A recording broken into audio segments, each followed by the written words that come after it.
Chameleon tali kiddira. Olunaku lwajjo sitaani yalaze amaanyi n'ayiwa stage na buli kimu ekyabadde erugogo. Chameleon n'afiirwa billions of money.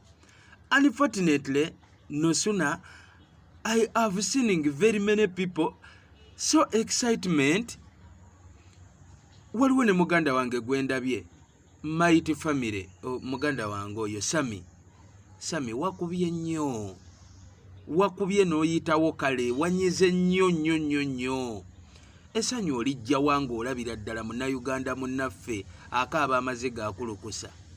Okay, wabaawo zino entalo zetulwana ne tugakati nga nange wembeera wano. Omuntu yenna alumba Bobi Wine oba n'ovuma Bobi Wine. Nkusabulirawo nga sirina gwe neebuuziza. Naye ate olutalo olulimu abantu basatu, Bobi Wine, Bebe Cool, Chameleon, olwo lutalo ndugendako kitono. Why? Nti abo abasajja ne bwe zibanjawukana za byabufuzi zigenza okujjanga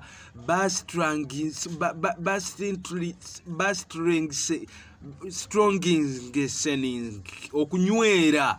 Bafuuka ba Luganda, bafuuka ba blaza. Kati bino ne we bibaawo byenye akasajja wakavumye bulo buli yavumye Chameleon nze saasanyuse tebyansanyusizaamu yadde wembanga ndi mu Uganda erimu eddembe buli omu laga feeling ye tebyanyu sanyumiddwamu okusanyukira mu maziga gaggayoyo.